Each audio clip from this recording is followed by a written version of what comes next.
Pre-embryonic is 0 stage. Embryonic is the time when that baby, now the 0 stage is when the baby is conceived in the mother's womb for the first moment of their life. The moment of conception, that's the stage of pre-embryonic, is prior to that. Prior to that. But the moment the baby is conceived in the mother's womb, till the age of 2 months, that's embryonic stage. So pre-embryonic is 0 prior to 0. Embryonic from 0 to 2 months. Fetal from 2 months to 9 months. And the 4th stage, baby now is formed, is complete. It is at the age of 9 months, it must come out into this world. From the small world of mommy's womb into this big wide world. When we take these clinical stages and turn them into our literal life, what is the pre-embryonic stage? When the baby is born, when the baby comes, that's the age of 0. The moment the baby born, how old are you? I just started. I don't have an age. It's today, 0. Embryonic, when that baby grows and becomes a teenager. Fetal, when that baby who became a teenager, in the fetal stage now he is mature, he's looking for a woman. That's fetal. And the 4th stage, baby is born, is the time when the couple stand before the holy altar and the priesthood rank and say to each other, I do. In marriage, I do. So baby born is when the two get married.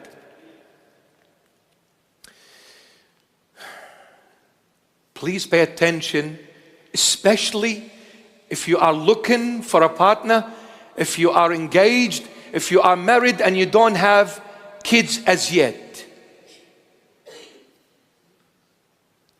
Or if you have still children, still very, very young, not adults. More so. There are 4 stages in every single one of us life that are absolutely crucial. 4 phases of our life that are absolutely crucial into determining what kind of a person I'll end up being. What kind of a personality I'll end up with. Very crucial. The first stage is the pregnancy phase. The time when I am in my mother's womb. Now, please, my daughters, pay attention. And my son as a husband. When your wife has conceived, there is a baby in her womb, what you need to do is to help your wife never ever to be angry, never ever to be in turmoil, never ever to be agitated while the baby is in the mother's womb. Let me tell you why. The baby, while in the mother's womb, is so smart, they will surpass our intelligence. So smart. Everything the mother feels, the baby feels. Everything the mother says, the baby feeds on.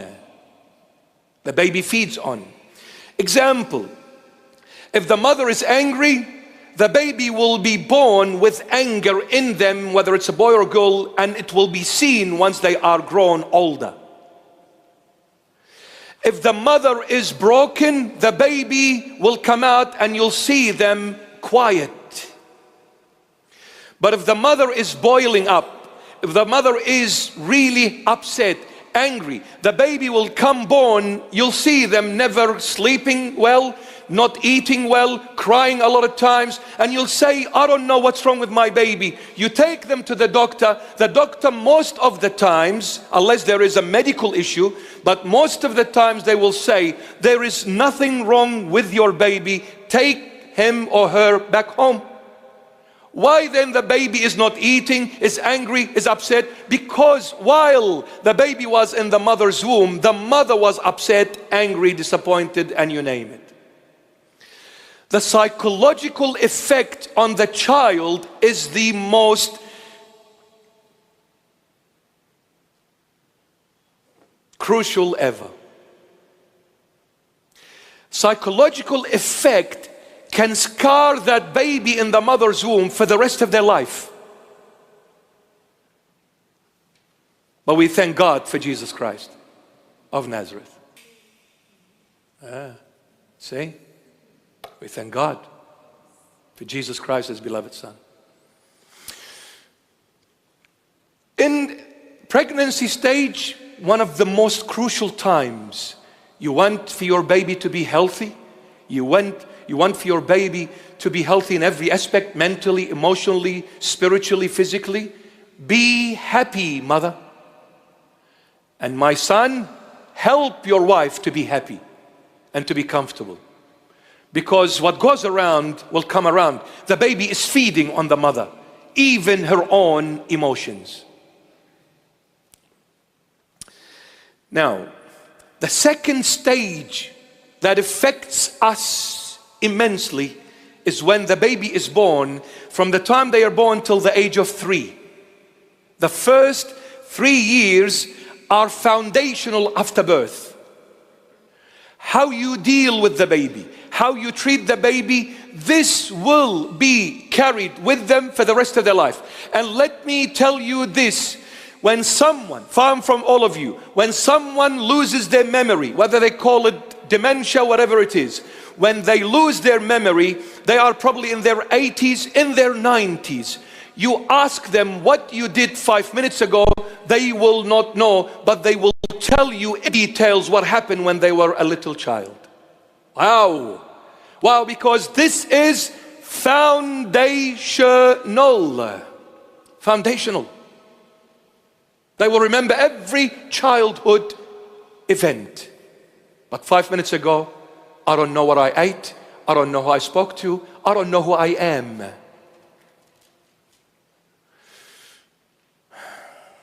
The first 3 years. Let me tell you, my beloved parents, you may come and say, Father, my son is lying to me. Now, I'm talking now in general here. I'll get to the stage where they pick up on a lot of things externally to their family circle. But in general, imagine this. A little kid always loves to play with the phone and answer the phone. Imagine your phone as a father rings. You have a 3-4-year-old child. They'll run to the daddy's phone and they know how to slide it. And they'll say, hello. The other person says, is daddy home? The child looks at daddy, daddy with the sign language. I'll finish you off if you tell him I'm home. Daddy's not home.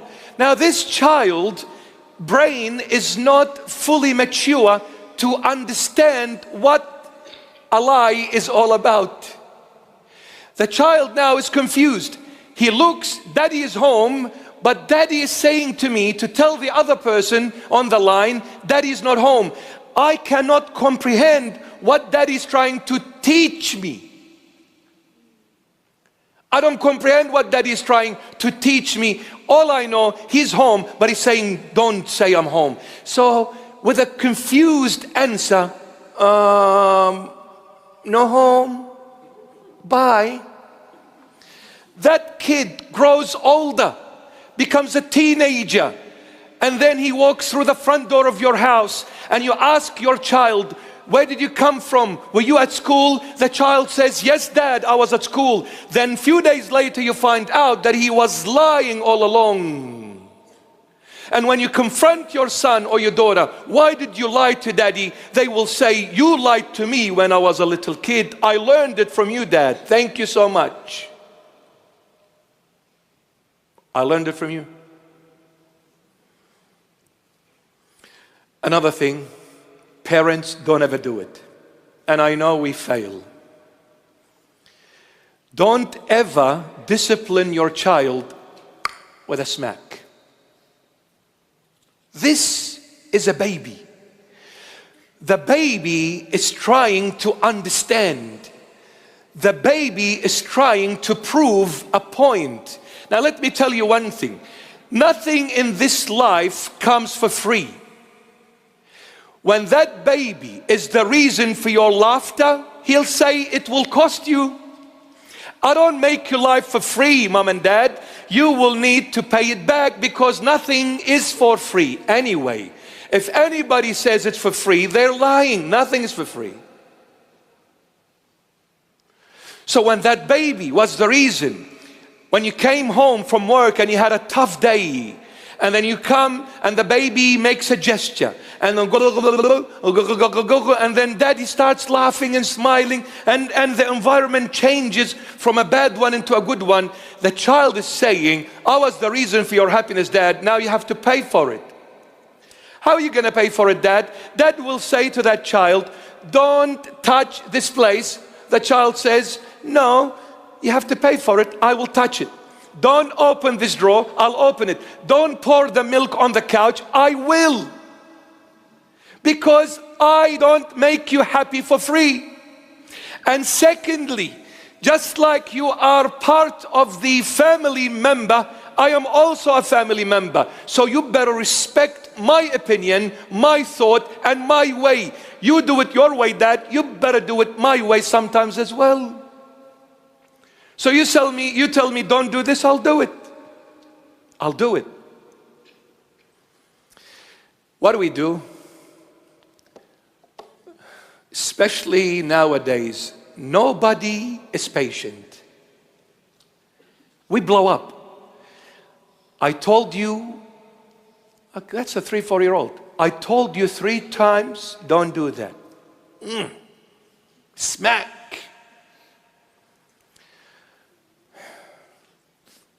The baby grows, remembers the smack. He'll pay it one day back to mom and dad. He'll pay it one day back. No one was born to be bad. No one. It's just things that we picked up along the way that made us who we are after maturity. The other crucial time, and I don't have the time to go through it all. The other crucial time is from the ages of 6 to 13. And then the 4th one is from the ages of 13 to 18. And congratulations, mom and dad, when your son or your daughter reaches the age of 18, that's it. They have formed the personality and the person they wish to be and choose to be. Now what happens? The foundation of that personality is mom and dad, home.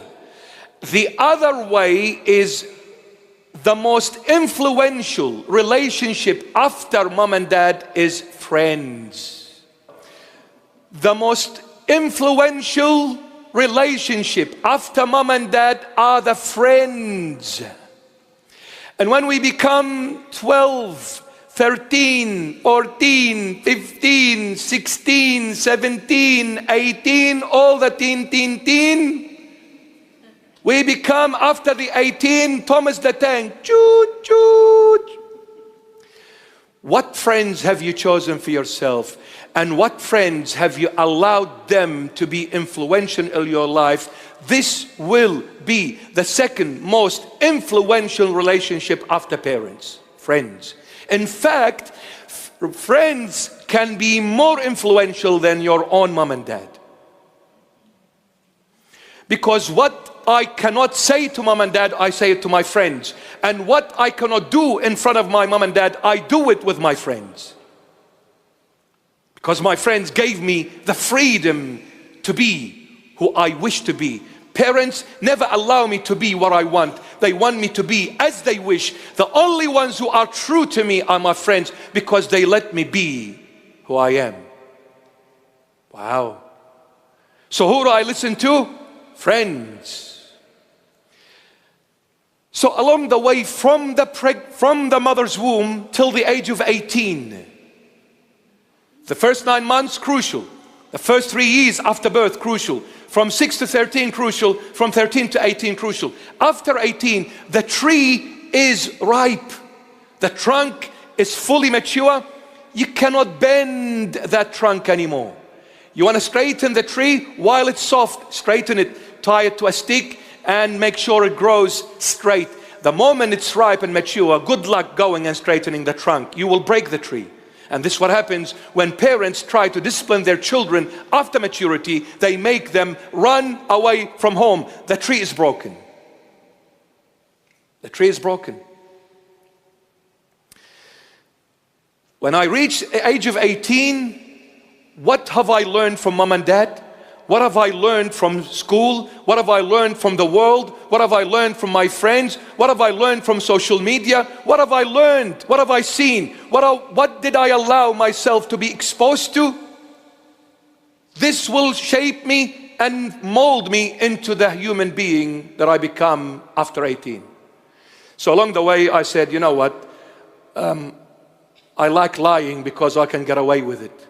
So I'll be a liar. I'm going to be angry because that will really make people respect me.